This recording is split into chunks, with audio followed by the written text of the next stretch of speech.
राधे राधे मेरे प्रिय साथियों, आप सभी लोग जानते हैं कि 18 अक्टूबर को धनतेरस है, जिस दिन सभी लोग अपने घरों में नई नई चीजें लेकर आते हैं, क्योंकि इस दिन खरीदी गई कोई भी चीज हमारे घर में कभी समाप्त नहीं होती है। इसलिए आप लोगों ने कई सारे लोगों के मुंह से सुना भी होगा कि इस दिन झाड़ू खरीदना बहुत ही शुभ माना जाता है। पर साथियों, आपके यहाँ पर एक बात नहीं पता होगी कि किस तरह का झाड़ू हमें अपने घर में लेकर आना चाहिए। साथियों, धनतेरस के दिन कोई चीज खरीदो या मत खरीदो, पर झाड़ू जरूर खरीदो, क्योंकि हमारे यहाँ पर झाड़ू में माता लक्ष्मी जी का वास माना जाता है।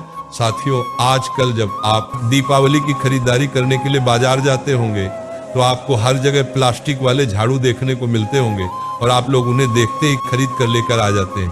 पर साथियों, हम आपको बता दें कि धनतेरस के दिन कभी भी प्लास्टिक का झाड़ू नहीं लाया जाता है। माता लक्ष्मी जी का वास भले झाड़ू के अंदर माना जाता है, पर प्लास्टिक के झाड़ू के अंदर नहीं, बल्कि फूल झाड़ू, सीख वाले झाड़ू या खजूर के पत्तों का जो झाड़ू बनाया जाता है उसमें लक्ष्मी जी का वास माना जाता है।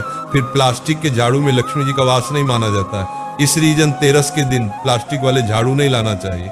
अगर आपको वही झाड़ू अच्छे लगते हैं तो आप धनतेरस के दिन प्लास्टिक वाले झाड़ू ला सकते हैं, और साथ में फूल झाड़ू या सीख वाले झाड़ू भी जरूर लेकर आए और उनकी भी पूजन जरूर करें।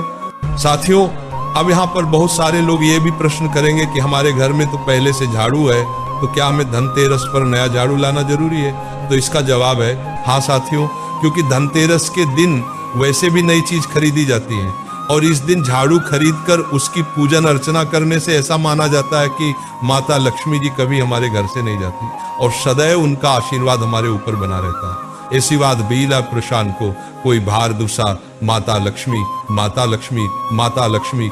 अब साथियों, प्रश्न यहाँ पर यह भी आता है कि हम धनतेरस के दिन जो नया झाड़ू लेंगे और उसकी हम पूजन करेंगे तो उसके बाद में क्या हम उसे खोलकर उसका इस्तेमाल कर सकते हैं? जी हाँ साथियों, आप उसका इस्तेमाल कर सकते हैं, पर जब तक आप धनतेरस के दिन नए झाड़ू की पूजन ना कर ले तब तक आप अपने नए झाड़ू का झाड़ू लगाने के लिए इस्तेमाल न करें। और हम तो ये कहेंगे कि आप अपने नए झाड़ू को दीपावली के अगले दिन ही इस्तेमाल में लें।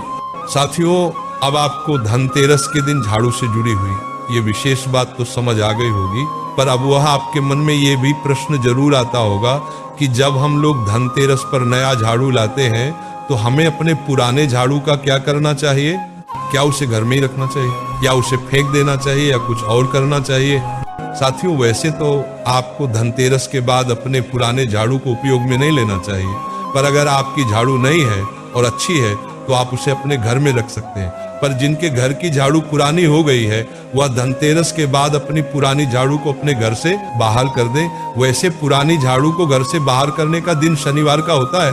बाकी आप चाहे तो अपने पुराने झाड़ू को अपने घर के आंगन या बाहर की जगह को झाड़ने के लिए भी कर सकते हैं, जिससे कि वह झाड़ू आपके घर में और लंबे समय तक रहे।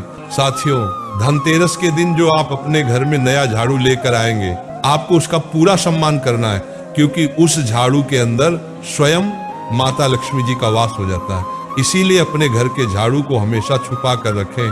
अगर गलती से पैर लग जाए तो उसके पैर पड़े, इसके बाद में झाड़ू को अपने घर के बेडरूम, रसोई घर या जहां पर आपके घर में मेहमान बैठते हैं वहां पर नहीं रखना चाहिए। आप इस झाड़ू को अपने घर में ऐसी जगह पर रखें जहां पर किसी की भी नजर ना पड़े और जो शुद्ध स्थान हो। साथियों, अब हम आशा करते हैं कि हमने आपको धनतेरस के दिन नई झाड़ू लाने से और पुरानी झाड़ू का क्या करना है ये सारी अद्भुत जानकारी देती है। अब हम आशा करेंगे आप हमारे चैनल को सब्सक्राइब जरूर कर रहे हैं। आप हमारी ये वीडियो कहां से देख रहे हैं कमेंट में जरूर बताएं। राधे राधे मेरे प्रिय साथियों।